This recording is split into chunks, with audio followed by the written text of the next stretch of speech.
L'esprit de l'escalier, une émission d'Elisabeth Lévy avec Alain Finkielkraut, un partenariat RCJ Causeur.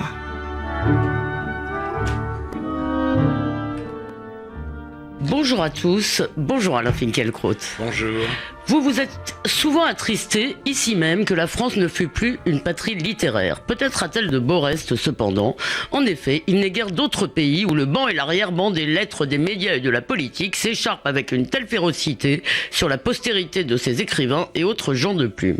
2018, encore toute jeune, année encore toute jeune, nous a offert deux de ces batailles rangées. Le 11 janvier, face à la polémique montante, Antoine Gallimard annonçait l'abandon du projet de publication des pamphlets antisémites de Louis-Ferdinand Céline. 2 semaines plus tard, la ministre de la Culture Françoise Nyssen envoyait au pilori le livre des commémorations nationales 2018 pour l'expurger de la notice sur l'écrivain antisémite Charles Maurras, le fondateur de l'Action française qui fut condamné pour indignité nationale ayant vu le jour en 1868. Il est vrai que, comme s'en est ému Guillaume Erner sur France Culture, la notice rédigée par Olivier Barr ne comportait pas le mot antisémite, justement, ce qui a fait soupçonner à tort ou à raison une tentative de réhabilitation. Commémorer, ce n'est pas célébrer, soulignait pourtant Jean-Noël Jeannet et Pascal Horry, membres du comité des commémorations, un insupportable sophisme répliqué d'autres historiens. Les cons se forment, les invectives fusent, néo-maurassiens vitupèrent les uns, censeurs incultes ironisent les autres. Pour Éric Zemmour, si on avait voulu accréditer que les fameux États confédérés, juifs, protestants, francs-maçons et métèques gouvernent encore la République, on ne s'y serait pas pris autrement. Bref, Alain Finkielkraut, nous avons bien besoin de votre cœur intelligent pour se sortir de ce débat tourmenté. Voilà, et pour défendre la liberté sans risquer d'absoudre l'ignominie. Mais pour commencer notre rubrique, si je puis dire, les porcs sont partout. Cette semaine, c'est Nicolas Hulot qui est tombé dans les filets d'un nouveau journal, l'Hebdo, sans H. Jeudi, avant la publication d'un article faisant état d'une plainte pour viol classée sans suite en 2008 et d'un cas de harcèlement, tout cela sans donner le moindre nom, le ministre de l'écologie, visiblement très secoué, s'est défendu contre, je cite, ces rumeurs ignominieuses sur le plateau de Jean-Jacques Bourdin. Mais là où l'affaire, me semble-t-il, est peut-être singulière, c'est que tout le monde défend le ministre. Jusqu'à Marlène Schiappa, toute la presse, et jusqu'à Marlène Schiappa qui applaudissait Balance ton porc il y a 2 mois, et qui trouve, je cite, irresponsable la publication de l'article et abjecte l'appel lancé aux femmes violées à contacter la presse. Et j'ajoute, avant de vous céder la parole à Alain Finkielkraut, qu'un des hashtags qui a fait, semble-t-il, qui a eu le plus de succès à l'occasion de cette affaire, c'est Balance ta rumeur. Alors, est-ce que nous vivons enfin un heureux renversement? Est-ce que vous avez été entendu? Non, ça je ne crois pas. Bon. J'ai été entendu.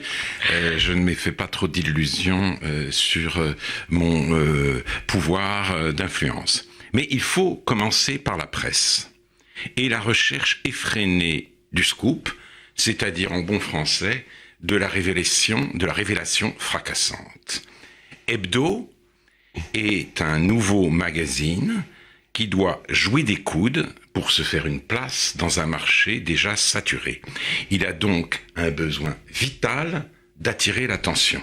Et quoi de mieux pour se faire aujourd'hui que de balancer un porc haut placé. Nicolas Hulot est la meilleure prise possible. Et c'est un ministre très connu, il est le 3e personnage du gouvernement. Non mais ce serait mieux si c'était évoqué, hein. Ce serait une meilleure Peut-être. Prise. Et c'est une très bonne prise parce que tous les spotlights, si vous voulez, tous les projecteurs sont braqués sur lui. L'affaire remonte à 1997. La plainte a été déposée en 2008 et elle a été classée sans suite parce que les faits étaient prescrits. Dans une lettre adressée à la plaignante, le procureur de Saint-Malo précisait que les faits dénoncés, qui en tout état de cause n'apparaissaient pas établis, font l'objet à ce jour d'un classement sans suite en raison de la prescription intervenue. Et la plaignante elle-même évoquait une relation sans violence, mais passive et non désirée. Alors pourquoi ressortir cette affaire aujourd'hui, dès lors que la justice ne peut plus trancher pour exister et pour ne pas laisser aux réseaux sociaux le monopole du pilori. C'est ainsi que le modèle Murdoch s'installe dans la presse française et nous tire invinciblement vers le bas. Mais tout de même, parce que cette fois-ci, si vous voulez, dans Balance ton port, dans l'affaire Weinstein, dans toutes ces affaires, disons, toute la presse était, dans l'antijuridisme que vous avez dénoncé la semaine dernière.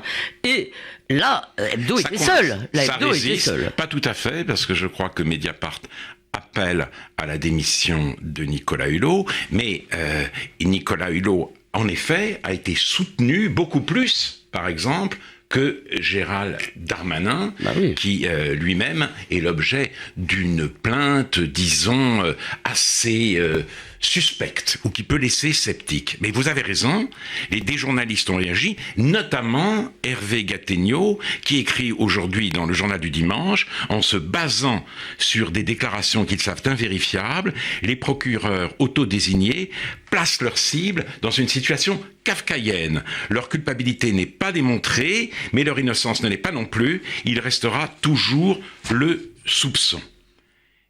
Et dans le discours qu'il a prononcé le 25 novembre, pour la journée des femmes,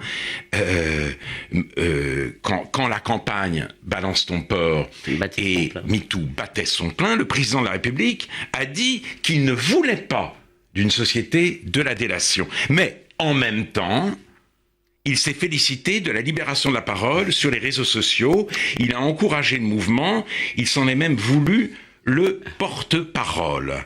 De même d'ailleurs, Marlène Schiappa, aujourd'hui, explique, si vous voulez, que la justice ne se rend dans les tribunaux, pas dans les médias. C'est pour ça que je pense qu'elle vous a écouté. Oui, alors cet article offre une occasion rêvée à toutes celles et tous ceux qui veulent discréditer MeToo.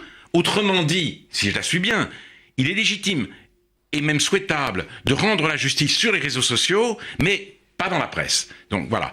Et maintenant, cependant, ce mouvement qu'épousait Macron, dont il se voulait en quelque sorte le porte-parole, cette vague déferle sur le gouvernement et il doit élever des digues. J'espère vivement que ces digues tiendront.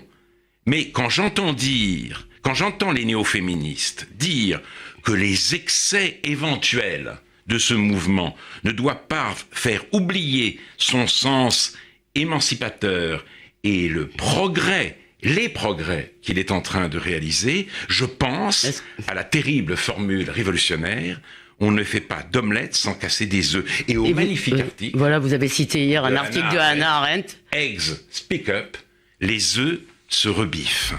Et politiquement, je ne sais plus vraiment si je suis de droite ou de gauche. Ce que je sais, c'est que je suis du côté des œufs et pas de l'omelette. Oui, mais alors, là, si vous me permettez un petit désaccord, on a un peu de temps.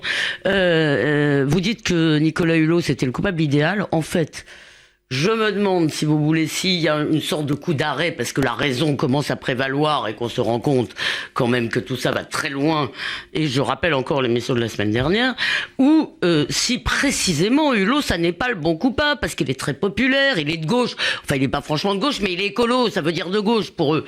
Donc, si vous voulez, est-ce que justement, il n'y a pas là une cible qui est beaucoup moins confortable à dénoncer que Darmanin. Et voilà. Alors, pour... peut-être que Hebdo s'est trompé en croyant qu'il était le coupable idéal. Cela étant, l'affaire a causé, a provoqué de nombreux commentaires, elle a fait très grand bruit, et j'imagine que c'est tout bénéfice pour ce journal. En tout cas, c'est ce qu'il cherchait. Alors, je dis, je suis du côté des œufs, jamais de l'omelette. Alors, je ne suis pas pour autant nominaliste. Alors je voudrais rappeler ici que le nominalisme dans la philosophie scolastique, c'est la pensée qui affirmait que les entités, les genres, les espèces n'étaient pas des êtres de raison, par opposition aux réalistes qui leur attribuaient une existence réelle. Donc je sais que le monde à la différence des nominalistes, si vous voulez. Je sais que le monde n'est pas exclusivement composé d'individus. Il y a des entités plus vastes, des nations, des peuples, des classes, des minorités, des communautés. C'est toujours pour des causes collectives qu'on s'engage. Mais ce que je retiens de l'histoire de l'engagement, c'est qu'il faut absolument résister à la tentation d'assigner le bien à l'une ou l'autre de ces entités. Elles ne sont jamais intégralement innocentes ou vertueuses. Or, le néo-féminisme a tendance à idéaliser toutes les femmes et à recueillir pieusement leurs plaintes et leurs revendications. Le patriotisme n'a de sens que s'il est sobre et s'il ne place pas la patrie au-dessus de tout soupçon, de même le féminisme.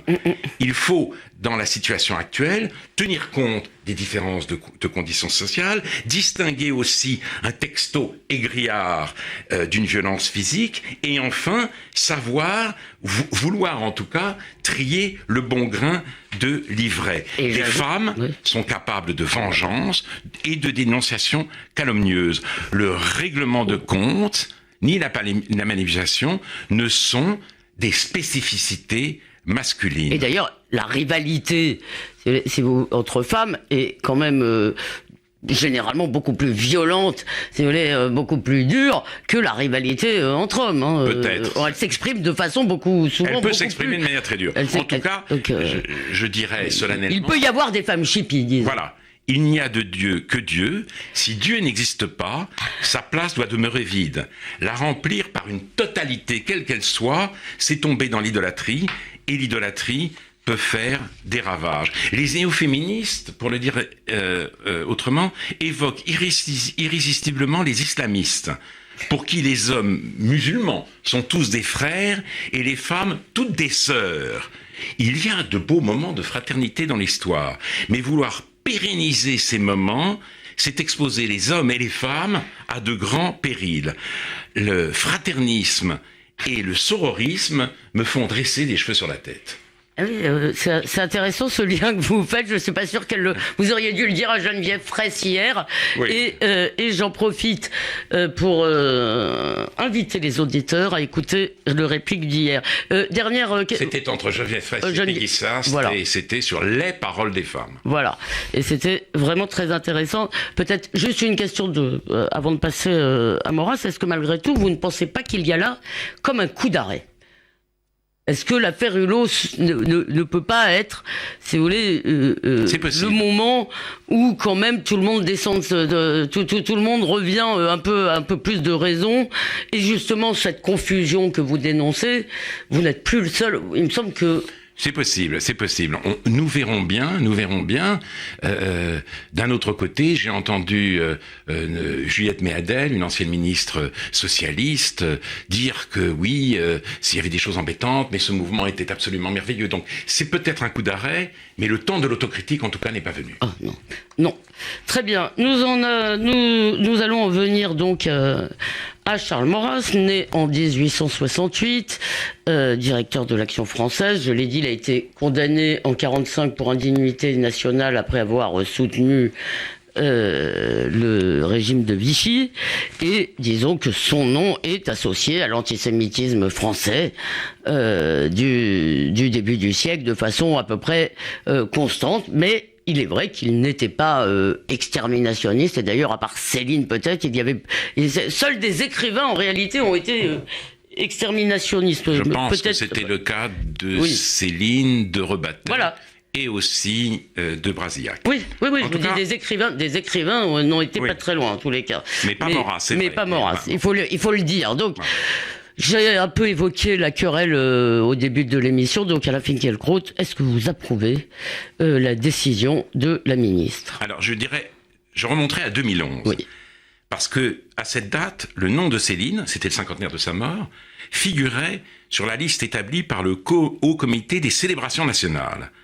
Cette initiative a suscité un véritable tollé, et Céline son nom a été retiré par le ministre de la Culture de l'époque, Frédéric Mitterrand. Des historiens, vous l'avez rappelé, ont alors suggéré au ministre de remplacer le mot de célébration par celui de commémoration, ce qui fut décidé. Et donc aujourd'hui, ces historiens, Jean-Noël Jeannet et Pascal Horry, Qui font partie du comité, toujours. Disent que ce changement est primordial. Car commémorer n'est pas célébrer. C'est, je les cite, se souvenir ensemble d'un moment ou d'un destin. Distinction essentielle. On commémore la Saint-Barthélemy, on ne la célèbre pas. On commémore l'assassinat d'Henri IV par Ravaillac, on ne le célèbre pas. On commémore la Grande Guerre, on ne la célèbre pas. Le Haut Comité aux commémorations nationales a jugé, ajoute-t-il, qu'il était de sa mission de rappeler ce que furent les mouvements intellectuels et politiques d'extrême droite sous la Troisième République et l'influence majeure qui eut, bien au-delà de sa famille politique, et le rôle qui joua un personnage tel que Charles Maurras, que son nationalisme monarchiste, antisémite, raciste, conduisit en 1940 à un soutien immédiat au régime du maréchal Pétain et aux pires infamies de celui-ci. Bien qu'il fût effectivement un germanophobe patenté depuis fort longtemps. Donc il a dû opérer une sorte de retournement. Au nom des intérêts de la France. La France seule. Et c'est le titre d'un de ses livres. Et il insultait très copieusement et très régulièrement le juif Blum. Voilà, alors justement, j'allais en parler. Pardon. Pour me devancer. Mais Frédéric Pottier, délégué interministériel à la lutte contre le racisme, l'antisémitisme, la haine anti-LGBT, a donc tort de voir dans la proposition de commémorer Maurras, un hommage scandaleux à un homme condamné après la Seconde Guerre mondiale pour son soutien au régime de Vichy. Car, comme le précisent Jean-Noël Jeannet et Pascal Horry, la notice publiée dans le livre annuel du Haut Comité soulignait que Maurras fut condamné après la guerre à la réclusion criminelle à perpétuité et à la dégradation nationale. Et quant à moi, ce qui me paraît sinon scandaleux, mais un peu préoccupant, c'est de voir l'antisémitisme coincé aujourd'hui entre le racisme et la haine anti-LGBT. Oui. Et un autre historien, cependant, Sébastien Ledoux, écrit que c'est la dette des contemporains envers les objets du passé, événements ou individus, qui inspire l'acte de commémorer, et que les commémorations officielles des pages sombres de l'histoire nationale ont pu faire sens collectivement, c'est précisément au nom de l'hommage rendu aux victimes et non en souvenir de ceux qui ont participé au crime ou soutenu par adhésion idéologique les responsables de ces crimes. Cet argument a une certaine force. Celui de Jeanneney et Horry aussi. Je ne me sens donc incapable de trancher. Je ne sais pas si Françoise Nyssen a eu tort ou raison de retirer la référence à Maurras dans le livre de commémoration de 2018. On peut poser d'ailleurs la question de est-ce que c'est à l'État, dans le fond, est-ce que ces célébrations ne confèrent pas à l'État un rôle de grand ordonnateur de notre histoire, si vous voulez l'État peut aussi, moi je ne suis pas opposé non, mais on peut poser la question, à ce que l'État le fasse, mais ce que je sais en tout cas, c'est que si nous voulons comprendre quelque chose au passé français, la vie, l'œuvre et l'action de Charles Maurras ne doivent surtout pas tomber dans l'oubli. Son rayonnement a été immense, on ne le mesure pas aujourd'hui, et en effet, il a contribué par ses thèses radicales et ses choix désastreux à discréditer pour longtemps le conservatisme en France. À la différence de Barrès, l'autre père du nationalisme né après la guerre de 70 et la perte de l'Alsace-Lorraine, Maurras est insauvable. Tous deux, Barrès et Maurras, ont été des antidreyfusards passionnés. Tous deux défendaient l'armée et l'État contre une justice abstraite qui risquait de les affaiblir, l'armée et l'État, et avec eux, la nation tout entière. Tous deux considéraient les Juifs comme des étrangers. Mais la guerre de 14 a changé Barrès.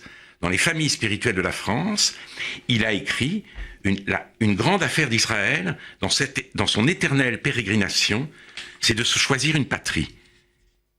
Il ne la tient pas toujours de ses aïeux, il l'acquiert alors par un acte de volonté, et sa nationalité est sur lui comme une qualité dont il se préoccupe de prouver qu'il est digne.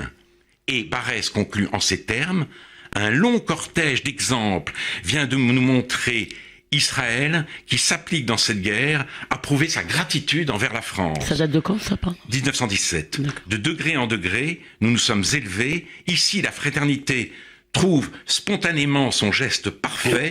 Le vieux rabbin présentant aux soldats qui meurent le signe du Christ le signe immuable du Christ sur la croix, c'est une image qui ne périra pas.